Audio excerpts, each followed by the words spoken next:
প্রিয় শ্রোতা বন্ধু, বেদ পাঠশালা অনুষ্ঠানে আপনাকে স্বাগত জানাই। এই অনুষ্ঠানে এখন আমরা সাধু পৌলের প্রচারের বিষয়ে আলোচনা করব। প্রথমেই আমরা গ্রিস দেশের আথিনিতে তার প্রচারের বিষয়ে দেখব। লেখা আছে, পৌল যখন তাহাদের অপেক্ষায় আথিনিতে ছিলেন, তখন সেই নগর প্রতিমাতে পরিপূর্ণ দেখিয়া তাহার অন্তরে তাহার আত্মা উত্তপ্ত হইয়া উঠিল। অতএব তিনি সমাজগৃহে যিহুদী ও ভক্ত লোকেদের কাছে এবং বাজারে প্রতিদিন যাহাদের সঙ্গে দেখা হইত তাহাদের কাছে কথা প্রসঙ্গ করিতেন।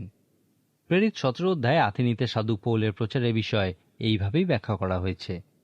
এখান থেকে একটা বিশেষ বিষয় আমরা লক্ষ্য করব। আপনার নিশ্চয়ই মনে আছে যে সাধু পিতরের প্রচারের বিষয়ে আমরা দেখেছিলাম যে তার প্রচার ছিল খ্রিস্টকেন্দ্রিক, সুসমাচার কেন্দ্রিক, অভিষিক্ত প্রচার। সাধু পিতর সর্বদা তার প্রচারের শেষে মানুষকে একটা সিদ্ধান্তে আসার আহ্বান জানাতেন এবং তারা কিভাবে রক্ষা পেতে পারে সেই বিষয়ে বলতেন। আসুন এখন আমরা সাধু পৌলের প্রচারের বিষয়ে আলোচনা করি। 17 অধ্যায়ে আমরা দেখি যে সাধু পৌল আথিনিতে গেছেন এবং সেই নগর প্রতিমাতে পরিপূর্ণ দেখিয়া তাহার অন্তরে তাহার আত্মা উত্তপ্ত হইয়া উঠিল। একজন পণ্ডিত ব্যক্তি বলেছিলেন, আথিনিতে একটা দেবতার দেখা পাওয়া যত সহজ, মানুষের দেখা পাওয়া তত সহজ ছিল না, কারণ সেখানে প্রতিমা পরিপূর্ণ ছিল। এই সমস্ত কিছু দেখে সাধু পৌল আত্মায় উত্তপ্ত হয়েছিলেন, কারণ তিনি উপলব্ধি করেছিলেন এই প্রতিমাগুলি প্রকৃত ঈশ্বর নয় এবং সেই লোকেরা কুসংস্কারে আচ্ছন্ন। একজন মহান প্রচারক রূপে সাধু পৌলের আত্মা উত্তপ্ত হয়ে উঠেছিল। আমরা দেখি যে তিনি 3টি কাজ করেছিলেন। এই 3টি বিষয় সাধু পৌলের কৌশলের বিষয় দেখায়। প্রথমেই তিনি সাধারণত সমাজগৃহে যেতেন, সেখানে ধর্মগুরুদের কাছে প্রচার করতেন যে যিশুই হচ্ছেন খ্রিস্ট, সেই মসীহ। তারপর তিনি সমাজগৃহ থেকে প্রচার করা ও শিক্ষা দেওয়ার অনুমতি নিতেন। তারপর তিনি যিশুই যে খ্রিস্ট, সেই মসীহ, তা পরজাতীয়দের কাছে প্রচার করতেন। যদিও সাধু পৌল পরজাতীয়দের কাছে প্রচার করার জন্য আহত হয়েছিলেন, কিন্তু যিহুদীদের জন্য তার অন্তরে একটা বোঝা ছিল এবং সেই জন্য তিনি প্রথমে যিহুদীদের কাছেই যেতেন। সাধু পৌল সেখানে প্রত্যেক দিন বাজারে যেতেন এবং সেখানে লোকেদের সঙ্গে তর্ক বিতর্ক করতেন। লেখা আছে, আথিনীয় সকল লোক ও তথাকার প্রবাসী বিদেশিরা কেবল নতুন কোনো কথা বলা বা শোনা ছাড়া আর কিছুতে কালক্ষেপ করিত না। তারা দার্শনিক ছিল এবং যে কোনো বুদ্ধিদীপ্ত গভীর বিষয়ে তর্ক করতে ভালোবাসত। তারা নতুন কিছু শুনতে ভালোবাসত। সাধু পৌল এই লোকেদের সঙ্গেই বাজারে আলোচনা ও তর্ক বিতর্ক করতেন। তিনি নিশ্চয়ই তাদের উপর প্রভাব বিস্তার করেছিলেন। সেখানে তিনি বিভিন্ন রাজনৈতিক নেতা, বিভিন্ন ধনী ও প্রভাবশালী ব্যক্তিদের সঙ্গেও আলোচনা করতেন। ইহাই ছিল আথিনিতে প্রচারের ক্ষেত্রে সাধু পৌলের পদ্ধতি।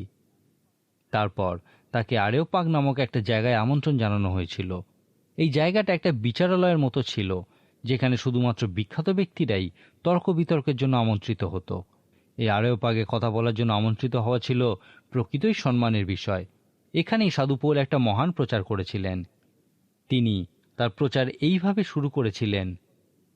তখন পৌল আরেওপাগের মধ্যস্থলে দাঁড়াইয়া কহিলেন, হে আথেনীয় লোকেরা, দেখিতেছি তোমরা সর্ববিষয়ে বড়ই দেবতা ভক্ত। কেননা বেড়াইবার সময় তোমাদের উপাস্য বস্তু সকল দেখিতে দেখিতে একটি বেদী দেখিলাম, যাহার উপরে লিখিত আছে, অপরিচিত দেবের উদ্দেশ্যে। অতএব তোমরা যে অপরিচিত দেবের ভজনা করিতেছ, তাহাকে আমি তোমাদের নিকটে প্রচার করি। এক্ষেত্রে আমরা একটা প্রকৃত চতুরতা লক্ষ্য করি। সাধু পৌল এখানে বলছেন, আমি তোমাদের শহর ঘুরে দেখেছি এবং বুঝেছি যে তোমরা প্রকৃতই ধর্মভীরু। এখন আপনি সত্য জীবন্ত ঈশ্বরকে না জেনেই ধর্মভীরু হতে পারেন। ধর্মভীরু হওয়া এবং নতুন জন্ম লাভ করার মধ্যে একটা পার্থক্য আছে। এরপর সাধু পৌল বলেছিলেন, আমি একটা বেদী দেখতে পেয়েছিলাম, যার উপরে লেখা ছিল, অপরিচিত দেবের উদ্দেশ্যে। ইহার অর্থ হলো, তোমরা বিশ্বাস করো যে একজন ঈশ্বর আছেন যাকে তোমরা জানো না, আর সেই ঈশ্বরের কথাই আমি তোমাদের কাছে প্রচার করছি। এরপর সাধু পৌল সে অপরিচিত দেবের বিষয়ে একটা মহান প্রচার করেছিলেন। তিনি বলেছিলেন যে ঈশ্বর এই স্বর্গ ও পৃথিবী সৃষ্টি করেছেন, মানুষকে সৃষ্টি করেছেন, তাকে সোনার রূপা দিয়ে তৈরি করা যায় না। এক্ষেত্রে তিনি তাদেরই একজন কবির লেখা একটা লাইন উদ্ধৃত করেছিলেন, যা বলে, কারণ আমরাও তাহার বংশ। তিনি এরপর যীশু খ্রিস্টের মৃত্যু ও পুনরুত্থান উল্লেখ করে সুসমাচার প্রচার করে বলেছিলেন, অতএব আমরা যখন ঈশ্বরের বংশ, তখন ঈশ্বরের স্বরূপকে মনুষ্যের শিল্প ও কল্পনা অনুসারে খোদিত স্বর্ণের কি রৌপ্যের কি প্রস্তরের সদৃশ্য জ্ঞান করা আমাদের কর্তব্য নহে? ঈশ্বর সেই অজ্ঞানতার কাল উপেক্ষা করিয়াছিলেন, কিন্তু এখন সর্বস্থানের সকল মনুষ্যকে মন পরিবর্তন করিতে আজ্ঞা দিতেছেন। কেননা তিনি একটি দিন স্থির করিয়াছেন, যে দিনে আপনার নির্পিত ব্যক্তি দ্বারা ন্যায়ে জগৎ সংসারে বিচার করিবেন। এই বিষয়ে সকলের বিশ্বাসযোগ্য প্রমাণ দিয়েছেন, ফলত মৃতগণের মধ্য হইতে তাহাকে উঠাইয়াছেন। এরপর আমরা তার প্রতিক্রিয়া স্বরূপ দেখি, লেখা আছে, তখন মৃতগণের পুনরুত্থানের কথা শুনিয়া কেহ কেহ উপহাস করিতে লাগিল, কিন্তু আর কেহ কেহ বলিল, আপনার কাছে এই বিষয়ে আমরা আরেকবার শুনিব। এইরূপে পৌল তাহাদের মধ্য হইতে প্রস্থান করিলেন। কিন্তু কোন কোন ব্যক্তি তাহার সঙ্গ ধরিল ও বিশ্বাস করিল। সাধু পৌলের এই প্রচারের ক্ষেত্রে আমরা কিছু মতবিরোধ দেখি।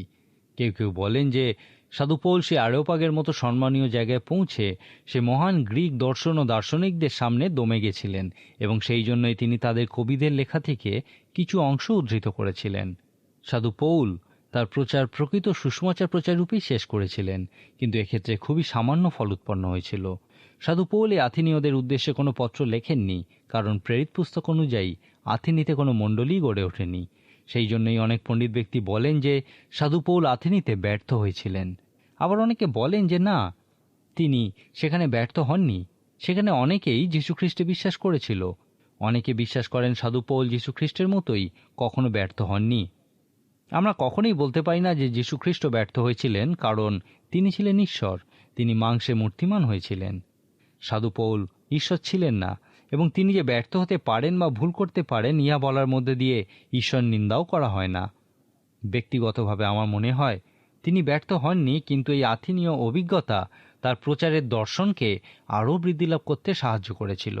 এই প্রেরিত পুস্তক আমাদেরকে সাধু পৌলে লেখার সমস্ত পত্রগুলির পশ্চাৎপট এবং ঐতিহাসিক প্রসঙ্গ ব্যাখ্যা করে। পুরাতন নিয়মের ঐতিহাসিক বইগুলির সম্পর্কে আমি বলেছিলাম যেই বইগুলি সেই সমস্ত ঐতিহাসিক প্রসঙ্গ ব্যাখ্যা করে যা ভাওবাদীগণকে বোঝার জন্য আমাদেরকে সাহায্য করে। একইভাবে প্রেরিত পুস্তক সাধু পৌলের পত্রগুলির ঐতিহাসিক প্রসঙ্গ ব্যাখ্যা করে। প্রেরিত 17 এবং 18 অধ্যায়ে আমরা আথিনীতে ও করিন্থে সাধু পৌলের প্রচার কাজের বিষয় দেখি। এখানে একটা গুরুত্বপূর্ণ বিষয় লক্ষ্য করি যে সাধু পৌল আথিনী থেকে সোজাসুজি করিন্থে গেছিলেন। প্রেরিত 18 অধ্যায় বলে যে করিন্থে কিছুদিন প্রচার করার পর সাধু পৌলের আরেকবার পঞ্চসপ্তমীর অভিজ্ঞতা হয়েছিল। প্রতিটি শহরেই তার এই অভিজ্ঞতা হয়েছিল। সাধু পৌল যখন করিন্থে তার কাজ শুরু করেছিলেন, তখন লেখা আছে, আর প্রভু রাত্রিকালে দর্শনযোগে পৌলকে কহিলেন, ভয় করিও না, বরং কথা বলো, নীরব থাকিও না, কারণ আমি তোমার সঙ্গে সঙ্গে আছি। তোমার হিংসা করণার্থে কেহই তোমাকে আক্রমণ করিবে না, কেননা এই নগরে আমার অনেক প্রজা আছে। ইহা খুবই আকর্ষণীয় বিষয়। সাধু পৌল সবেমাত্র ভীষণভাবে দুর্নীতিগ্রস্ত একটা শহরে তার প্রচার কাজ শুরু করতে যাচ্ছিলেন। এই করিন্থীয়দের মতো কাজ করা ছিল অবর্ণনীয় নীতিহীনতার সমতুল্য। সাধু পৌলের সময় করিন্থ শহরটা চরম আত্মিকতাবিহীন অবস্থায় ছিল, কিন্তু তবুও ঈশ্বর তাকে দর্শন দিয়ে বলেছিলেন, এই শহরে আমার অনেক প্রজা আছে, তুমি ভয় করো না। আপনি যদি প্রেরিত পুস্তকটির সঙ্গে করিন্থীয় পুস্তকটির তুলনা করেন, তাহলে দেখবেন তারা এইভাবে পরস্পরের সঙ্গে সম্পর্কিত যে প্রথম করিন্থীয় 4 অধ্যায়ে সাধু পৌল করিন্থে সেই সমস্ত মানুষদের সঙ্গে কথা বলেছেন যারা তার পক্ষে ছিলেন। এই লোকেরা গ্রিক ছিল এবং তারা সাধু পৌলের বুদ্ধিবৃত্তির খুবই প্রশংসা করতেন। সাধু পৌল তাদেরকে বলতে চেয়েছিলেন যে তাদের পরিবর্তনের ক্ষেত্রে তার বুদ্ধিবৃত্তির কোনো সম্পর্কই নেই। এই জন্য তিনি তাদেরকে বলেছিলেন যে করিন্থে আসার সময় তিনি দৃঢ় সংকল্প করেছিলেন যে সেখানে যীশু খ্রিস্টকে ছাড়া আর কোনো কিছুকেই তিনি জানবেন না। তিনি সংকল্প করেছিলেন যে তিনি মানুষের প্রজ্ঞা ব্যবহার করবেন না, কিন্তু খুবই সাধারণভাবে আত্মা ও তার ক্ষমতার স্পষ্ট প্রদর্শন করবেন। আথিনীতে প্রচারের সময় সাধু পৌল কিন্তু মানুষের প্রজ্ঞায় প্রলুব্ধকারী বাক্য ব্যবহার করেছিলেন। তিনি তাদের দার্শনিকদের উক্তি উদ্ধৃত করেছিলেন। সেখানে তিনি একটা মহান প্রচার করেছিলেন, কিন্তু তার ফল ছিল খুবই সামান্য। আথেনীতে তার প্রচার এবং করিন্থে তার প্রচারের মধ্যবর্তী সময়ে একটা সংকট তার সামনে উপস্থিত হয়েছিল, আর সেই জন্য ঈশ্বর তাকে দর্শন দিয়ে বলেছিলেন, ভয় করো না, কিন্তু শুধুমাত্র আমার সুসমাচার ঘোষণা করো। তখনকার দিনে কোনো রাজা কিছু ঘোষণা করতে চাইলে তার দূতকে দিয়ে ঢাক পিটিয়ে তা প্রচার করতেন। সেই দূত এই ঘোষণাটিকে তার বুদ্ধি দিয়ে আকর্ষণীয় করার চেষ্টা করত না, কিন্তু সেখানে যা লেখা থাকতো তাই ঘোষণা করত। প্রচার শব্দটি এই অর্থই বহন করে। এক্ষেত্রে সাধু পৌল আমাদেরকে তার একটা অভিজ্ঞতার বিষয়ে বলেছেন। এই অভিজ্ঞতার মধ্যে দিয়েই তিনি বৃদ্ধি লাভ করেছিলেন। তিনি বলেছেন, আমি আবিষ্কার করেছি যে আমি কে বা কি সেটা কোনো বিষয় নয়, কিন্তু ঈশ্বর কে বা কি সেটাই হলো মূল বিষয়। আমি কি করতে পারি বা কি চাই সেটা গুরুত্বপূর্ণ বিষয় নয়, কিন্তু ঈশ্বর কি করতে পারেন এবং তিনি কি চান সেটাই হলো গুরুত্বপূর্ণ বিষয়। এরপর যদি তার কাজ ফল উৎপন্ন করত, তিনি বলতে পারতেন, ইহা আমি করিনি, কিন্তু ঈশ্বরই করেছেন। সাধু পৌল উপলব্ধি করেছিলেন যে প্রচার করা হলো একটা আত্মিক সেবা কাজ, এবং তার যা করার প্রয়োজন তা হলো যীশু খ্রিস্টের সুসমাচার ঘোষণা করা। রোমীয়দের প্রতি পত্রে তিনি বলেছিলেন, আমি সুসমাচার সম্বন্ধে লজ্জিত নহি, কারণ উহা প্রত্যেক বিশ্বাসীর পক্ষে পরিত্রাণার্থে ঈশ্বরের শক্তি। করিন্থেই সাধু পৌল এই সত্য শিক্ষা করেছিলেন। বিখ্যাত প্রচারক বিলি গ্রাহাম তার জীবনেও এই শিক্ষা করেছিলেন। তিনি একবার একটি সভায় প্রচার করছিলেন, কিন্তু তার প্রচার ব্যর্থ হয়েছিল। পবিত্র আত্মার অভিষেক সেখানে ছিল না। পরদিন খুব ভোরে যখন তিনি এই ব্যর্থতার কারণ জানার জন্য প্রার্থনা করছিলেন, তখন ঈশ্বর তাকে বলেছিলেন, তুমি নিজের কাছেই প্রচার করছো। অনেক সময় প্রচারকরা এই ভুলটাই করেন। তারা নিজেদের জন্য প্রচার করেন, সুসমাচারকে নিজেদের কাছে আরও আকর্ষণীয় করে তোলার চেষ্টা করেন। সাধু পৌলের মতো সংকটের মুহূর্তে বিলি গ্রাহাম এই সত্য শিক্ষা করেছিলেন এবং শুধুমাত্র সুসমাচার প্রচার করার বিষয় আবিষ্কার করেছিলেন। সেই জন্যেই প্রচারের শেষে যখনই তিনি সিদ্ধান্ত নেওয়ার আহ্বান জানিয়েছেন, প্রচুর মানুষ তার আহ্বানে সাড়া দিয়েছেন।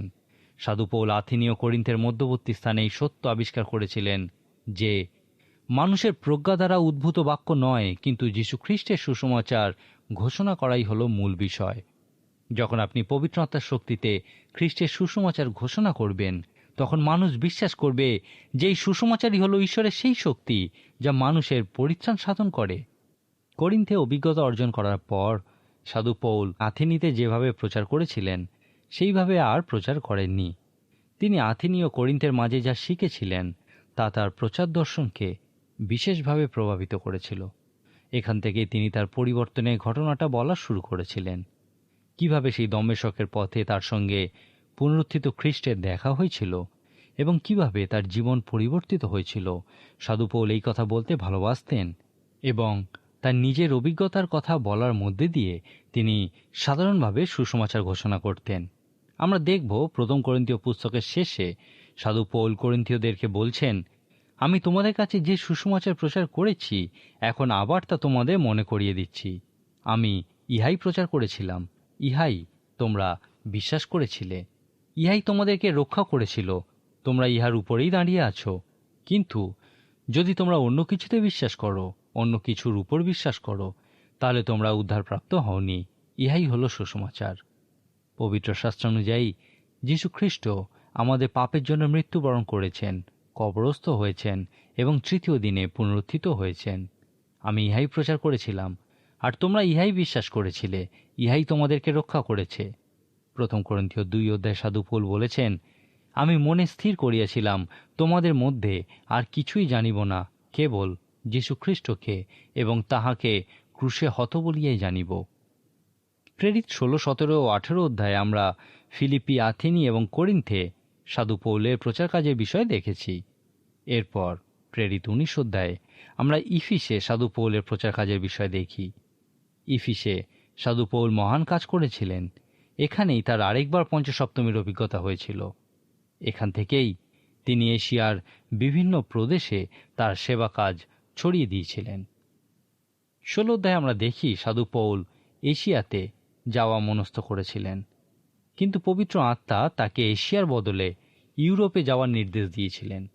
যাই হোক, শেষ পর্যন্ত 19 অধ্যায়ে দেখি তিনি এশিয়ায় গেছেন। সাধু পৌল ইফিসে পৌঁছে সেখানে মণ্ডলী গঠন করার কাজ শুরু করে দিয়েছিলেন। আর ইফিসে স্থিত এই মণ্ডলী থেকে অন্যান্য জায়গায় মণ্ডলী গঠিত হয়েছিল।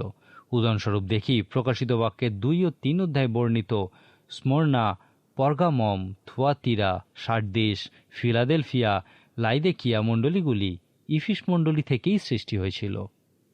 সম্ভবত কলসীয় মণ্ডলীটিও এই ইফিস মণ্ডলী থেকেই গড়ে উঠেছিল।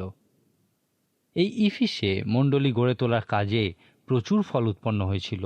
ইহার একটা কারণ রূপে বলা যায়, এখানে সাধু পৌলের একটা বিদ্যালয় ছিল। আমরা দেখি লেখা আছে, তিনি প্রতিদিন তুরান্নের বিদ্যালয়ে কথা প্রসঙ্গ করিতে লাগিলেন। এইরূপে 2 বৎসরকাল চলিল। বাইবেলের একটি অনুবাদ এক্ষেত্রে বলে যে সাধু পৌল এখানে সকাল 11টা থেকে বিকেল 5টা পর্যন্ত পড়াতেন, আর এইভাবে 2 বছর পড়িয়েছিলেন। কেন তিনি সকাল 11টা থেকে বিকেল 5টা পর্যন্ত পড়াতেন, তার কারণস্বরূপ আমরা বলতে পারি আজকের দিনেও সেখানে এই সময়টা লোকেরা বিশ্রাম নেয়। তারা খুব সকালে কাজে যায়, এরপর দুপুরবেলা ফিরে আসে, আবার তারা বিকালে কাজে যায় ও রাত্রে ফিরে আসে। এই মধ্যবর্তী সময় তারা বিশ্রাম নেয়, কারণ এই সময়টা বাইরে প্রচণ্ড গরম থাকে এবং কোনো লোকই এই সময় বাড়ির বাইরে থাকে না। সাধু পৌল যখন ইফিসে ছিলেন তিনি তাঁবু প্রস্তুত করার কাজ করতেন। প্রত্যেক ধর্মগুরুই কোনো না কোনো কাজ করতেন। সাধু পৌল একজন ধর্মগুরু রূপে তাঁবু তৈরি করার কাজ শিখেছিলেন। একমাত্র ফিলিপীয় মণ্ডলী ছাড়া তিনি অন্য কোনো মণ্ডলীর কাছ থেকেই সাহায্য নিতেন না। বিশেষত সেই সমস্ত পরজাতীয় লোকেদের থেকে একদমই সাহায্য নিতেন না যারা তখনও পর্যন্ত আত্মিকভাবে পরিপক্ক হয়ে ওঠেনি।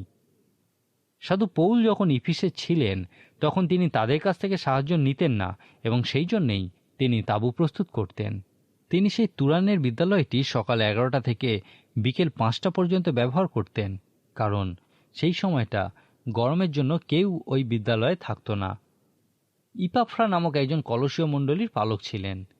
তিমথিও সাধু পৌলের সঙ্গেই ছিলেন। তিনি তিমথিওকে ইফিসীয় মণ্ডলীর পালক রূপে নিযুক্ত করেছিলেন। আমরা ধরে নিতে পারি যে ইপাফ্রা এবং তিমথিওর মতো লোকেরাই সেই তুরানের বিদ্যালয়ে সাধু পৌলের কাছে শিক্ষালাভ করেছিলেন। যেহেতু সাধু পৌল এই বিদ্যালয়ে 2 বছর ধরে তাদেরকে গভীরভাবে শিক্ষা দিয়েছিলেন, সেই জন্য তিনি ইফিসীয়দের প্রতি পত্রে বারবার বলেছেন, মনে রাখো, মনে রাখো, মনে রাখো। সাধু পৌল সেই ইফিসীয়দেরকে যেমনভাবে শিক্ষা দিয়েছিলেন আর কোথাও তিনি কাউকেই সেইভাবে শিক্ষা দেননি। সেই জন্যই যখন তিনি তাদেরকে পত্র লিখেছিলেন তিনি তাদেরকে নতুন কিছু লেখেননি, কিন্তু শুধুমাত্র বলেছিলেন, আমি তোমাদেরকে যা শিক্ষা দিয়েছি তা মনে রাখো। প্রেরিত 20 অধ্যায়ে আমরা সাধু পৌলের সেবা কাজের ক্ষেত্রে একটা খুবই স্পর্শকাতর বিষয় দেখতে পাই। সাধু পৌল জেরুসালেমের দিকে যাচ্ছিলেন। তিনি বিশ্বাস করতেন যে পবিত্র আত্মাই তাকে সেই জেরুসালেমের দিকে নিয়ে যাচ্ছিলেন। পবিত্র আত্মা তাকে বলেছিলেন তিনি যখন জেরুসালেমে পৌঁছাবেন তাকে বন্দী করা হবে, শৃঙ্খলাবদ্ধ করা হবে এবং প্রহার করা হবে। জেরুসালেমের দিকে যাওয়ার পথে অনেক মানুষই তাকে এই বিষয়ে সতর্ক করার চেষ্টা করেছিলেন। সাধু পৌল তাদেরকে বলেছিলেন, তোমরা কি কান্নাকাটির মধ্যে দিয়ে আমার হৃদয়কে ভেঙে ফেলার চেষ্টা করছো? তোমরা কি এই বিষয়ে চিন্তা করো না যে পবিত্র আত্মা জেরুসালেমে আমার প্রতি কি কি ঘটবে তা আমাকে দেখিয়েছেন? সাধু পৌল বলেছিলেন, আমি আত্মাতে বদ্ধ হইয়া জেরুসালেমে গমন করিতেছি। এরপর তিনি যখন ইফিসের নিকটবর্তী একটি স্থানে পৌঁছেছিলেন তিনি উপলব্ধি করেছিলেন যে আর কখনোই তিনি ইফিসের নিকটবর্তী হতে পারবেন না। হয়তো তিনি জানতেন যে তাকে জেরুসালেম থেকে রোমে নিয়ে যাওয়া হবে এবং সেখানে তিনি মৃত্যুবরণ করবেন।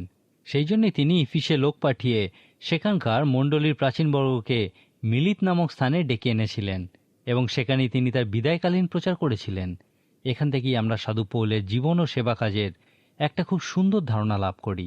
প্রথমেই তিনি যে উদাহরণ স্থাপন করেছিলেন তা তাদেরকে মনে করিয়ে দিয়ে বলেছিলেন, কোনো হিতকথা গোপন না করিয়া আমি তোমাদিওকে সকলেই জানাইতে এবং সাধারণে ও ঘরে ঘরে শিক্ষা দিতে সংকুচিত হই নাই। এই শিষ্যদের শিক্ষা দেওয়ার একটা বিশেষ ধরন ছিল।